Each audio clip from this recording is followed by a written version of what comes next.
안녕하세요. 읽어줄게입니다. 만약에 여러분들이 산속에 있는 어느 단독주택에 혼자 살고 있는데 위쪽 다락방에서 어느 날부터 뭔가 쿵쿵거리고 달그락달그락 하는 소리가 들려옵니다. 어떠실 것 같은가요? 아마 몰래 들어온 짐승 소리겠지만 저는 그래도 꽤나 무서울 것 같습니다. 오늘 이야기는 투채널에 올라온 스레드를 제가 이야기 형식으로 바꾼 글입니다. 스레주가 올린 사진도 같이 올려볼 예정입니다. 지금 바로 시작하겠습니다.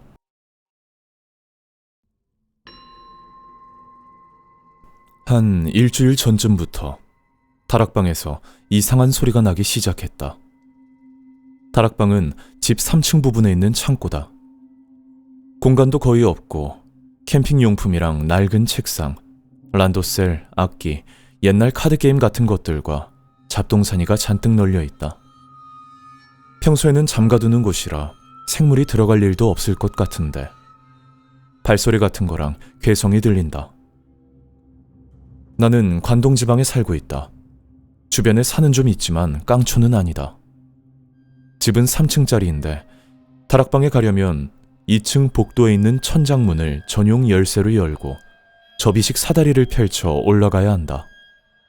게다가 다락방에는 창문도 없었기에 정상적인 방법으로 무언가가 들어갔다고 보긴 어렵다. 인터넷을 찾아보니 다락방에 들어오는 동물 이야기가 꽤 많았다. 하지만 딱히 동물 냄새도 없었고 전선이 끊어진 흔적도 없었다. 혹시 최근에 들어와 살기 시작한 걸까? 그렇다면 앞으로 피해가 생기는 건 싫었다. 투채널에 글을 올리니 댓글들이 달렸는데 거기서는 하쿠비 신일 수도 있고 박쥐일 수도 있으니 업체를 부르라는 말이 많았다. 하지만 업체 비용이 생각보다 비쌌다. 그래서 내가 직접 확인해 보기로 했다.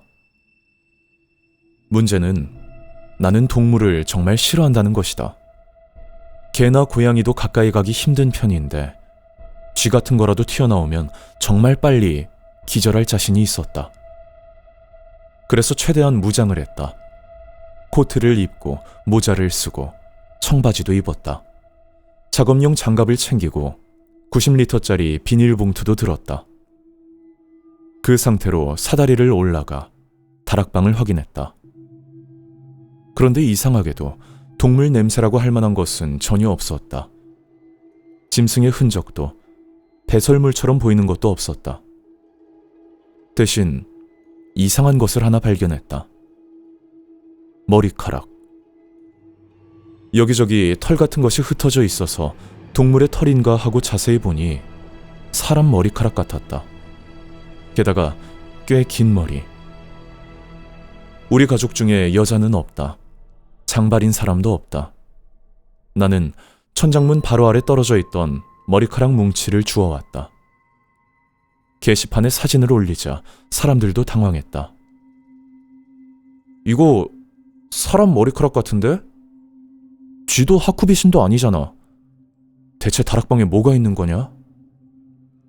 점점 기분이 나빠지고 있는데 누군가 물었다. 발소리는 어떤 느낌인데? 쿵쿵거리는 거야? 아니면 타타타타 하고 작은 동물이 뛰어다니는 느낌? 그런 느낌이 아니었다. 좀 더 무거운 느낌. 달각달각이라고 해야 하나, 통통이라고 해야 하나. 잠시 후 누군가 예전에 일본에서 있었던 사건을 이야기했다. 어떤 여자가 남의 집 벽장 위 수납 공간에 몇 달 동안 숨어 살다가 들킨 사건이 있다나? 설마. 그날 저녁 오후 6시 40분쯤이었다. 또 발소리와 울음소리 같은 것이 들려왔다. 나는 대체 어떤 동물일지 무섭기도 했지만 한편으로는 이대로 방치하는 것도 짜증난다고 생각해서 재빨리 다락방을 확인하러 갔다. 천장문을 열고 사다리를 타고 올라가 머리만 내밀어서 다락방 안쪽을 확인했을 때 그것을 봤다. 사람 형태, 긴 머리카락이 늘어져 있는 무언가가 다락방 안에서 난동을 부리고 있었다. 반사적으로 문을 닫아버렸는데 그 이후에도 다락에서는 계속해서 쿵쿵거리는 소리가 들려왔다. 인간은 아니었다. 지금까지 들어본 적 없는 수준의 괴성을 지르며 날뛰고 있었기에 나는 그대로 집을 뛰쳐나왔다. 차를 몰고 편의점 주차장으로 갔다. 거기서 조금 진정한 뒤 가족들에게 연락했다. 퇴근 시간이 된 아버지와 외출 중이던 동생을 불렀다. 동생은 금방 왔다. 아버지도 모셔왔다. 나는 두 사람에게 집에서 본 것을 전부 이야기했다. 사람 형태의 무언가, 어린아이 정도의 크기, 괴성을 지르며 날뛰고 있었던 그 존재, 그리고 머리만 이상할 정도로 컸다는 것, 긴 머리카락을 질질 늘어뜨리고 있었다는 것. 동생은 믿지 않는 눈치였으나 아버지는 잠시 생각에 잠기더니 짐작 가는 게 있다면서 나에게 아버지의 형, 그러니까 삼촌에게 전화하라고 했다. 나는 시키는 대로 전화를 걸어 지금까지 있었던 일을 설명했다. 그러자 삼촌이 중얼거렸다. 두건님이 왜... 그런 말을 했던 것 같다. 그 말을 아버지께 전하자 아버지의 얼굴이 눈에 띄게 굳어졌다. 차는 어느새 아버지의 본가 방향으로 향하고 있는 것 같았다. 그 뒤로 몇 분쯤 지나자 손발에 경련이 일어나기 시작했고 의식도 흐려지기 시작했다. 몽롱한 상태로 본가에 도착했을 때는 거의 정신을 차릴 수가 없었다. 집 안에는 삼촌과 할아버지, 할머니를 비롯한 여러 어른들이 모여 있었다. 할머니는 내 얼굴을 보자마자 울면서 죽지 마라, 죽지 마라 하고 날 쓰다듬었다. 그제야 나도 정말 큰일이 났다는 것을 깨달았다. 나는 삼촌과 아버지에게 끌려가듯 다시 차에 탔고 더 깊은 산속으로 향했다. 얼마나 달렸는지는 기억나지 않는다. 차에서 내려 눈앞에 보인 건 낡은 절이었다. 나는 그대로 삼촌과 아버지에게 부축받아 본당처럼 보이는 방으로 들어갔다. 삼촌이 주지스님으로 보이는 남자와 이야기를 나눈 뒤 방문이 완전히 닫혔고 그 안에는 주지와 승려 4-5명 그리고 나만 남게 되었다. 그때에 와서야 나 굿이나 퇴마 같은 걸 받는 건가? 하고 이해했다. 승려들이 독경을 시작하자마자 나는 정신을 잃었던 것 같다. 여기서부터는 진짜 기억이 없다.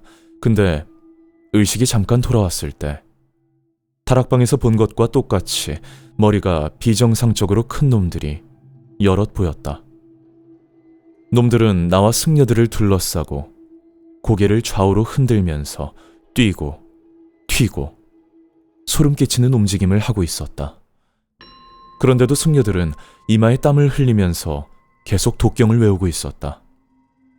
나는 다시 머리가 지끈거리기 시작했고 몸 안에서 불이라도 나는 건가 싶을 정도로 몸이 뜨거워졌을 때 또다시 정신을 잃었다. 그 다음에 눈을 떴을 때 나는 이불 속에 있었다. 아버지의 본가였다. 베개 옆에 있던 손목시계를 확인해보니 3월 18일 오전 9시. 이틀이나 지나 있었다. 여전히 욱신거리는 머리를 감싸시며 무거운 몸을 간신히 일으켜 사람들이 있는 방으로 향했다. 사람들이 있는 방에 들어가자 전부 걱정스러운 얼굴로 내게 괜찮냐고 물어왔다. 나는 상황을 전혀 이해하지 못한 채 멍하니 서 있었는데 삼촌이 나를 불러냈다. 삼촌은 나를 빈 방으로 데려갔다. 몸 상태는 좀 어떠냐? 머리가 좀 아파. 그날 퇴마의식은 결국 아침까지 갔어. 삼촌은 길게 한숨을 내쉬었다. 정말 무사해서 다행이다. 무슨 일이 있었던 건지 묻자 삼촌은 잠시 침묵했다. 그리고 아주 오래된 이야기를 꺼내기 시작했다. 우리가 사는 지역은 관동지방 끝자락이다. 지금은 평범한 시골처럼 보이지만 옛날에는 작은 마을들이 많이 있었다. 삼촌의 말에 따르면 우리 조상은 아주 오래전 어떤 산촌에 살고 있었다고 한다. 하지만 그 마을에는 끔찍한 악습이 있었다. 쉽게 말하면 인신공양이다. 나는 순간 말을 잃었다. 흉년이 들거나 마을에 큰 재앙이 생길 때마다 아이를 제물로 바쳤어. 힘없는 집안부터 차례대로 아이를 내놓게 했다. 그리고 그 시신은 직경이 약 1m 정도 되는 상자 안에 보관되었다. 특정한 물건과 함께. 그 물건이 무엇인지는 삼촌도 말해주지 않았다. 그런데 그냥 보관만 하는 게 아니야. 삼촌은 계속 말했다. 그 재물들에는 기주라는 것이 있었다고 한다. 일종의 주기 같은 개념이라고. 그 주기가 한 번 돌면 반드시 채갈이라는 의식을 해야 했다. 상자를 열고 시신을 새 상자로 옮기는 것이었다. 그렇게 하지 않으면 저주가 내린다고 믿었다. 하지만 이상한 점은 채갈이를 위해 상자를 열어보면 안에 있는 아이들의 모습이 변해 있었다고 한다. 머리가 비정상적으로 커져 있었고 머리카락도 길게 자라 있었다. 왜 그런지는 아무도 몰랐다. 그래서 사람들은 그 존재를 두려워하면서도 두건님 혹은 어두거라고 부르며 극진히 모셨다고 한다. 그리고 절대로 조심해야 할 게 하나 있는데 두건님에게 손대면 안 된다는 거였다. 원한과 증오가 강하게 남아있어서 저주받게 된다고. 다시 말해, 내가 그 머리카락을 만졌다는 건 가장 큰 금기를 저지른 셈인 것이라고. 삼촌은 이어서 말했다. 예전 그 마을 사람들은 자기들이 생활하는 구역과 두건님을 관리하는 구역을 따로 나눠서 살았다고 해. 우리 조상들은 관리하는 쪽 사람들이었는데 어떤 계기로 멀리 떨어진 다른 마을로 이주해서 그 악습에서 벗어났지. 그 후 얼마 지나지 않아서 그 마을은 산사태로 사라져버렸다고 하더라. 흙 속에 묻혀버린 거지. 그러니까 두건님의 채갈이를 할 사람도 없어졌고 애초에 그 상자가 어디 있는지도 모르게 된 거야. 그런데 신기하게도 지금도 가끔 너 같은 사람들이 절로 뛰어들어오는 일이 있어. 아마 이미 흙 속에 묻혀 없어졌어야 할 그 마을의 두건님 보관구역에 우연히 길을 잃고 들어가는 운 나쁜 놈들이 있는 거겠지. 그곳에는 기주를 한참 넘긴 두건님들이 셀 수 없이 남아있다고 해. 근데 왜 그게 우리 집 다락방에 있었던 건데? 그게 이상한 점이야. 조상들이 지금 사는 곳으로 이주할 때 아직 관리 중이던 두건님 몇 구를 함께 가져왔다고 해. 그리고 그걸 본가랑 네가 퇴마의식을 받은 절에서 지금도 엄중하게 보관하고 있다. 정화가 끝날 때까지 말이야. 그러니까 네 아버지가 이사할 때 짐 속에 섞여서 들어왔다는 건 절대 있을 수가 없어. 게다가 너희 집 다락방에 있던 두건님은 기주가 지나도록 방치된 상태였고 원인은 전혀 알 수가 없다. 어쨌든 네 집에 계시던 두건님은 어제 나랑 저희 주지가 회수해서 다시 보관해 두었어. 너에게 말해줄 수 있는 건 이 정도다. 뭐 조금 더 쉬어둬라.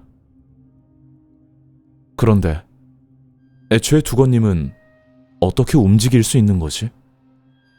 시신이라고 하지 않았던가? 아니면 두건님이 움직이는 걸 본다는 것 자체가 저주나 환각인 걸까? 나는 아직도 물어보고 싶은 것이 많았지만 삼촌도 그 이상은 아무것도 알려주지 않았고 그저 알 필요 없다는 말과 함께 방을 나갔다. 할아버지와 할머니도 분명 무언가 알고 있는 눈치였지만 고개를 숙인 채 아무 말도 하지 않았다. 아버지 역시 두건님에 대해서는 거의 모른다고 했다. 집안의 장남인 삼촌이 관리 역할을 맡고 있었기 때문이라고 했다. 어쨌든 그것으로 이야기는 끝이었다. 나는 며칠 동안 본가에서 쉬었다. 그리고 몸 상태가 어느 정도 회복된 뒤 집으로 돌아왔다. 다행히 몸에는 별다른 이상이 없었다. 집에도 특별한 문제는 없었다. 이 글을 쓰는 지금도 무슨 일이었는지 완전히 이해하지는 못하고 있다. 믿어달라고 할 생각은 없다. 솔직히 나 자신도 아직 받아들이지 못한 부분이 많기 때문이다. 어쨌든 난 이제 다시는 다락방을 열지 않을 생각이다. 이것이 내가 겪은 일의 전부이다. 네, 본 이야기는 여기까지입니다. 제가 인트로에서 이 글이 투채널의 스레드였다고 말씀드렸는데 사실 이 스레드의 마지막 즈음에 어떤 댓글이 하나 달렸습니다.